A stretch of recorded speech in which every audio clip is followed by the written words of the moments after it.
పూర్వకాలంలో ఇప్పటిలాగా భవంతులు అన్ని సౌకర్యాలు లేవు. అయ్యవారి ఇల్లే పాఠశాల.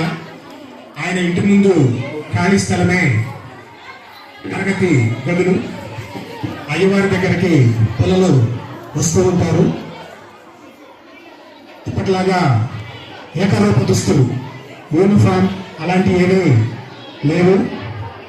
చూశారు కదా, నిక్కర్లతోనూ బండిలతోనూ బడికి రావడం జరిగింది. పలకల మీద శుద్ధ మొక్కలతో చాపిస్తూ అక్షరాలు దిద్దిస్తూ ఉండేవాళ్ళు. ఆ పిల్లలు ఆ అక్షరాలను దిద్ది దిద్ది దిద్ది కొబ్బరి మొక్కలతో తుడిచేవాళ్ళు. కొబ్బరి మొక్కలతో పలకని శుభ్రం చేసుకునేవాళ్ళు. ఆ విధంగా కొంతమంది నేల మీద మట్టిలో అక్షరాభ్యాసం జరుగుతూ ఉండేది. కొన్ని రోజుల తర్వాత అయ్యవారు పిల్లలకి ఎక్కాలు,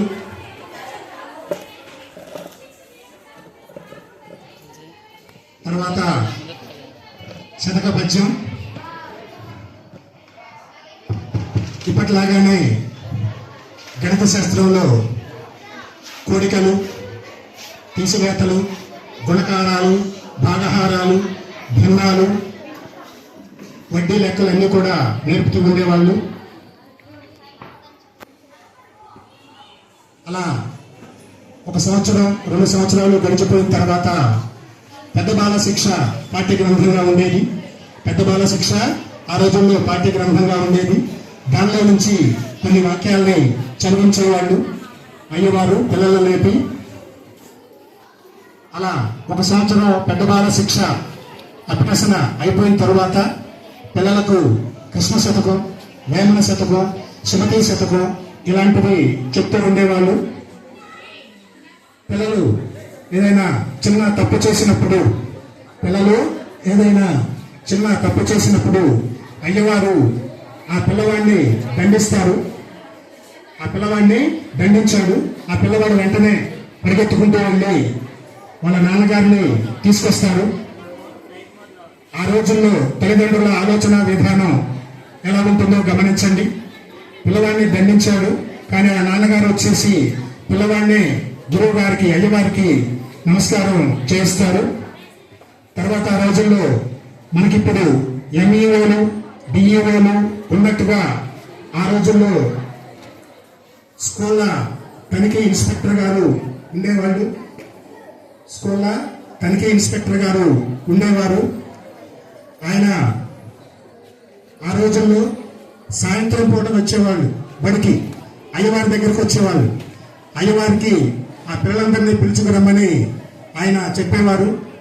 అయ్యవారు ఈయన వెళ్ళేసరికి రాత్రిపూట కాబట్టి పిల్లలు నిద్రపోతూ ఉంటారు. అయ్యవారు బతిమాలి బామాలి ఒక్కొక్క విద్యార్థికి ఒక్కొక్క అరటిపండు ఇచ్చి బడికి తీసుకెళ్లి వాళ్ళ ఇన్స్పెక్టర్ గారి దగ్గరికి తీసుకెళ్లేవాళ్ళు. పిల్లలు మారాం చేస్తున్నా కానీ అరటిపండు ఇచ్చి వాళ్ళని బడి దగ్గర కూర్చోబెట్టేవాళ్ళు. ఆ విధంగా అయ్యవారు పిల్లలందరినీ ఇన్స్పెక్టర్ గారి ముందు, తనిఖీ ఇన్స్పెక్టర్ ముందు హాజరుపరిచేవాళ్ళు.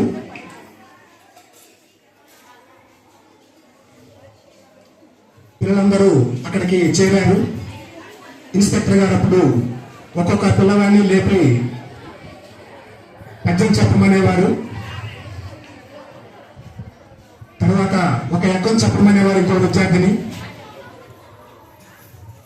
ఇంకో విద్యార్థిని లెక్కలు చేయమనేవారు. ఇంకో విద్యార్థిని పెద్ద బాల శిక్ష ఇచ్చి 2 వాక్యాలు చదవమనేవారు. చదివిన తర్వాత అవే పరీక్షలుగా, ఫలితాలుగా నిర్ధారించి పిల్లలందరినీ ఉత్తీర్ణులైనట్టుగా ప్రకటించేవారు. అయ్యవారిని మెచ్చుకొని ఇన్స్పెక్టర్ గారు వెళ్ళిపోయేవాళ్ళు. తర్వాత పిల్లలు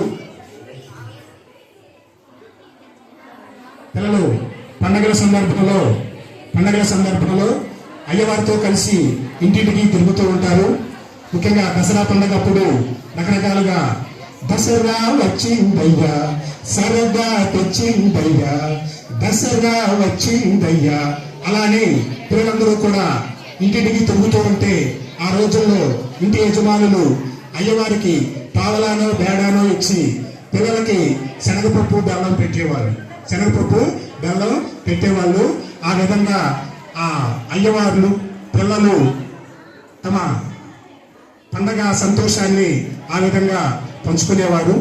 అందరికీ కృతజ్ఞతలు అండి. ఇది నాటి విద్యా విధానం. దాదాపుగా 100 సంవత్సరాల క్రితం విద్యా విధానం ఎలా ఉండేదో ఇప్పుడు మీరు చూడటం జరిగింది. తరువాత నేటి విద్యా విధానం. నేటి విద్యా విధానం ఇలాంటి బెంచీలు, బ్లాక్ బోర్డు, టీచర్లు ఎక్కువ మంది లేరు. ఒకే ఒక టీచర్ ఉన్నాడు. ఇంకొకటి కూడా మనం గమనించాలి, ఆడపిల్లలు బడికి వచ్చేవాళ్ళు కాదు. ఆ రోజుల్లో ఆడపిల్లలు బడికి వచ్చేవాళ్ళు కాదు. కానీ ఈరోజు ఆడపిల్లలు కూడా మగపిల్లలతో పాటు బడికి వస్తూ ఉన్నారు. పెద్ద బాల శిక్షలు ఒక్కటే కాకుండా వాళ్ళకి సబ్జెక్టును బట్టి 2-3 టీచర్లు ఉంటూ ఉన్నారు ఈ రోజుల్లో. అలాగే పిల్లలకి అన్ని వసతులతో కలిపి పెద్ద పెద్ద భవంతులు ప్రభుత్వ ప్రైవేటు యాజమాన్యాలు కల్పిస్తూ ఉన్నారు. సబ్జెక్టును బట్టి 2-3 టీచర్లు ఉన్నారు. ఆ రోజుల్లో ఇన్స్పెక్టర్ గారు తనిఖీకి వచ్చినట్టు ఈ రోజుల్లో టీచర్లే పిల్లలకి చెప్పిన దాన్ని బట్టి పరీక్షలు నిర్వహిస్తూ ఉండేవారు.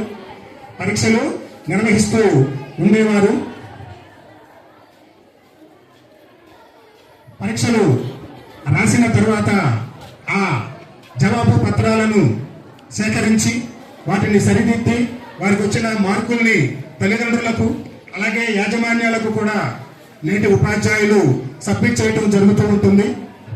అదేవిధంగా క్లాస్ తరగతిలో కూడా వెళ్ళి పరీక్షించడానికి మరి లెక్కల మాస్టారు ఒక లెక్క ఇవ్వడం జరుగుతుంది. ఒక విద్యార్థిని పిలిచి దాన్ని సరిచూడమంటాడు. ఆ విద్యార్థి ఆ లెక్కని తప్పు చేసినప్పుడు ఆయన ఆ విద్యార్థిని దండించడం జరుగుతుంది.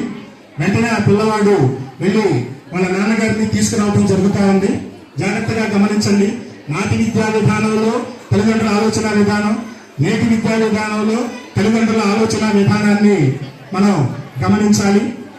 ఈ విధంగా మరి అందరికీ ఇక్కడ సమావేశానికి హాజరైన అందరికీ కూడా ఈ చిన్న చక్కటి ప్రదర్శన మా విద్యార్థులు ప్రదర్శించడం జరిగింది. అందరికీ నమస్కారం అండి.